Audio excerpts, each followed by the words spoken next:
Welcome to DevOps Festival Special Edition. Today we're going to be talking about the last 2 weeks to get yourself your free tickets and sign up today on devops-festival.com. 2 days, and we're going to be doing two very controversial topics.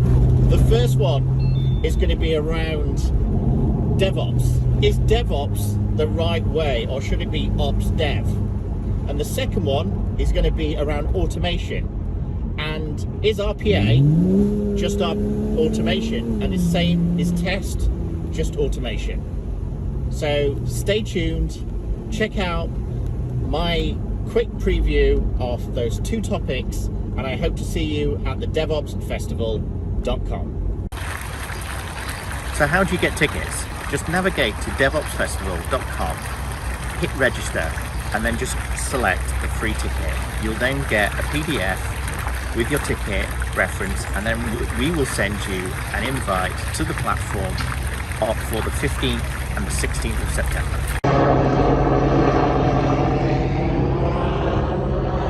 So why are we driving at improving DevOps and questioning around Ops Dev? In this segment I'm going to cover Ops Dev and some of the challenges, and why V-model and waterfall and different modes of delivery are important for your organisation. So the question on everyone's mind is, what came first? The defect or the test? Now let's reapply that to the concept around DevOps.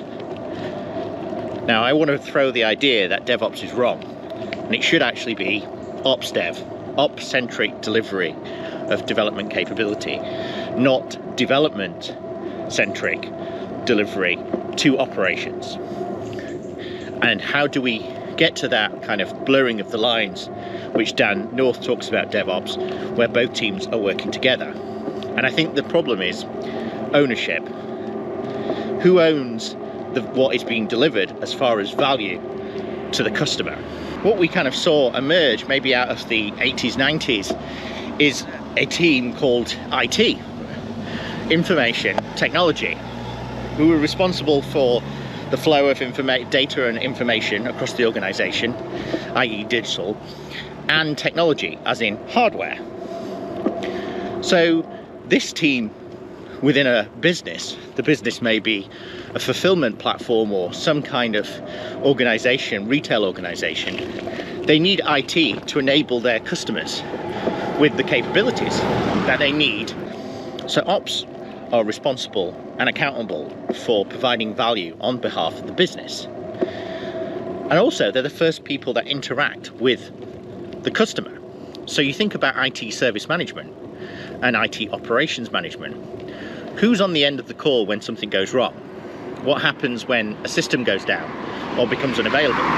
Or potentially there's a request from a customer for a change. This is all interfaced usually with first and second line support.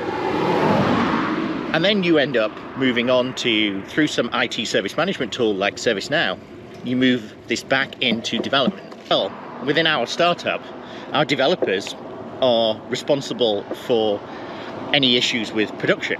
So they do site reliability engineering, combined with also the fact that they do first line support. And yes, that's probably true for small organizations. But if you think of an enterprise organization, or anyone over who wouldn't classify themselves as a startup anymore, that's not the case. They typically have an operational team who are responsible for making sure they're keeping the lights on and providing that value for the business.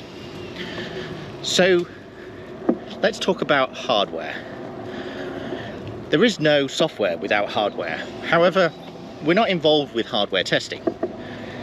When was the last time you looked at the HAL, the hardware abstraction layer? I think part of it is because we got quite lazy. Back in the days, once IBM became IBM and compatibles, we wanted to abstract the hardware as much as possible. So first off, we started with JVMs, Java Virtual Machines, and this got us into this habit that we could access a certain amount of CPU, a certain amount of memory and disk. And the rest of it, we didn't really care. We didn't care whether or not it was in SCSI or it was in RAID. We didn't care really that much about what the IOPS were. We didn't care about resiliency and failover for those disks. We didn't really care that much about how much memory or how the memory is configured, and also the CPUs and how many cores. And of course, unfortunately, the days of distributed parallel processing is kind of long gone, and we're now in a position where with hyper-threading that we have very little to no understanding of what's going on as far as separate processors running separate threads on separate cores. And even worse, once we get virtual CPUs, we assume that that virtual CPU is giving us actual access to real CPUs and not queuing for access to, or time to do processing. So this asks a massive question. If we've abstracted ourselves away from the hardware abstraction layer and we don't understand it enough, how can we be sure it's going to work with the software we're creating? My great example from this week was I was on a call around AI and testing with Tariq King from Test.ai and Iran from Perfecto. And halfway through facilitating the round table discussion, my Windows 11 Alienware laptop blew up. And when I say blew up, the M2 drive just burnt out. Now, this was a known issue for Windows 11. In the same way, I'm now riding an electric bike. However, when I came to the electric bike this morning, it had depleted its charge and wouldn't start up. The software on the LCD screen wouldn't start up because there was no power. So these things are connected, and we need to think about those connections. And I'm going to call them networks for a second, and nodes, because part of it is there's the communication layer, which again, we've taken for granted. Days of the ESB and TIBCO and enterprise service buses have kind of disappeared, and this resilience that the entire thing can go off and it'll all just come back up. And now we've created into streaming services, distributed Kafka, and everything, doesn't matter what the solution you're building, is all going to end up being the same stack. It's going to be some kind of Spark ML, it's going to be some kind of tick stack from a time series database, it might be some GraphQL from Neo4j. You know, it doesn't matter if it's suitable or not. We end up going down the microservices architecture, we go into pods, we start releasing into K8s, not because it's the right decision to make from an enterprise operations perspective of how to scale that and manage it within the business, it's because it's new and shiny. Now, hardware isn't really the same. You know, part of hardware development, think of IoT, is one of the first things they look at is standards ways of transmitting and communicating between other devices. But we don't do that for the software landscape. We don't start creating open test APIs, as I mentioned on my previous video. We just rely that the software is going to work, and we can rely on the people who write it to be confident that it's issue-free. So the hardware aspect, if you think about hardware, it works, right? But it works because it's been tested by what is in essence the development company, just like software did with the mainframe. So we're happy with hardware delivering us and tested products that are reliable and resilient. But software, we don't offer that kind of same warranty on there. We kind of expect to continuously have to fix it and continuously have to change it. Of course, yes, there's firmwares, but we don't test with the firmwares. We don't test the load balancing capability or, you know, the way that the switch is configured. We abstract it. We have a VLAN, and we kind of test the VLAN at the software level, at the TCP/IP kind of perspective. Of course, with Diablo releasing last week, you know, IPX is no longer here, and other types of protocols have died in a very similar way. So part of it is we're very much software testers, of course, and there's a separate discipline of hardware testing. And now we've kind of got into this cloud testing aspect of being able to abstract things to so many levels that we don't even care about the tin anymore. We just care about the compute time. And everything is the idea that it can just be blown away. And we use schema registers to hopefully size appropriately these clusters in the cloud that are going to work whether in different availability zones in different countries or within different database technologies. So with all that said, what are we testing? And who owns what we test? Now this is a big question. I recently did a rollout across Australia, and again, as you'd expect, there was PaaS and infrastructure as a service providers, but strangely enough, the provider which we had didn't operate or have an availability zone in the location that we needed. So we ended up going hybrid cloud or multi-cloud across different platforms. Of course, in essence, we don't care. As long as we can access the IP, then it doesn't matter that it's on a different system, or does it? What are the kind of latencies that we're and packet loss and issues that we're potentially getting from losing that kind of data sovereignty between systems? And also, if it's a healthcare system connecting to those Hitachi or Philips devices like scanners, how do we test that? How do we test that in isolation? Do we just buy a CAT scanner or an MR scanner? Or can we emulate it? And I talked at Gartner about application virtualization or lifecycle virtualization, i.e. could you potentially virtualize the entire platform without writing any code?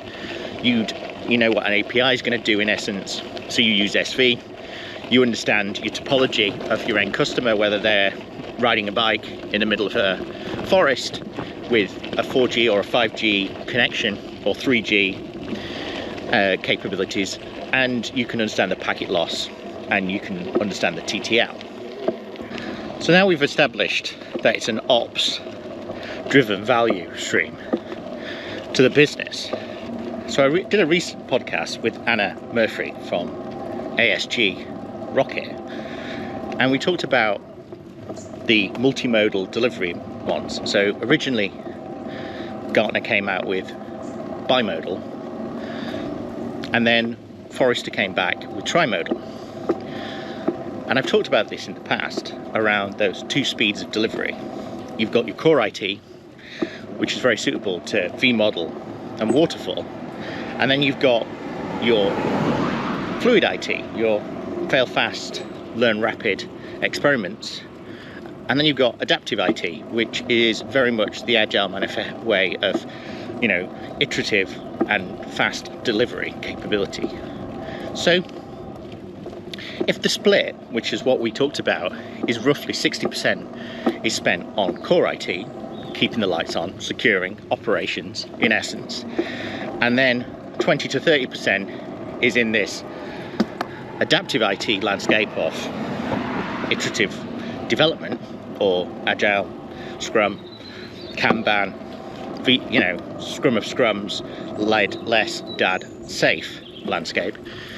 And then the 10 to 20% is in the fluid IT of fail fast, learn rapid, hypothesis, which you do. And I got an email today from Rex Black around a book that we're working on, and he kind of talked about shift left, and he said, well, shift left is just fixing defects earlier. Shifting left is not about catching defects earlier in the life cycle. Of course, it might have been the original concept of maybe why you do iterative design techniques like Evo from Tom Kilb back in the 70s, 80s. But I think now it's not about that. It's about proving the technology, proving and doing experiments, controlled experiments and hypothesis to prove the underlying technology and feasibility of the solution, or at least acceptance around the solution. Defects are not really that relevant anymore, in the sense of, yes, there may be some issues which then you invest more time in, but I think part of it is to prove the concept or the idea and to technically be able to be feasible. So people talk about things like proof of value. To me, that's kind of what they're doing, is they're set with a task which might be a story, ATD, BDD, or TDD, and Elizabeth Hendricks from an ATDD and Explore It kind of landscape, you know, and Goiko from a specification by example landscape, and then obviously Dan North again for kind of the BDD, behavior driven development. You know, part of it is that behavior is they're proving that the system or solution will do what it's expected to do. That's not really a defect in the sense of, you know, if it doesn't do it, of course it fails, but it only passes once the code has been written for the test. So the concept around TDD is that it's working to a level enough to be able to pass the tests. As you can probably tell by my LinkedIn account being linkedin.com/in/automation, I've been doing automation for the last 25 years. It was only till recently, maybe 10-15 years ago, when I stopped describing myself as a test automation expert and moved into generalizing around automation. So why the change? Well, one reason was that people were categorizing different activities in silos as automation. So let's start off with test automation. Why should that be limited to just testing when you can use it across the entire pipeline? So why should DevOps be limiting as well? Or what about RPA, robotic process automation?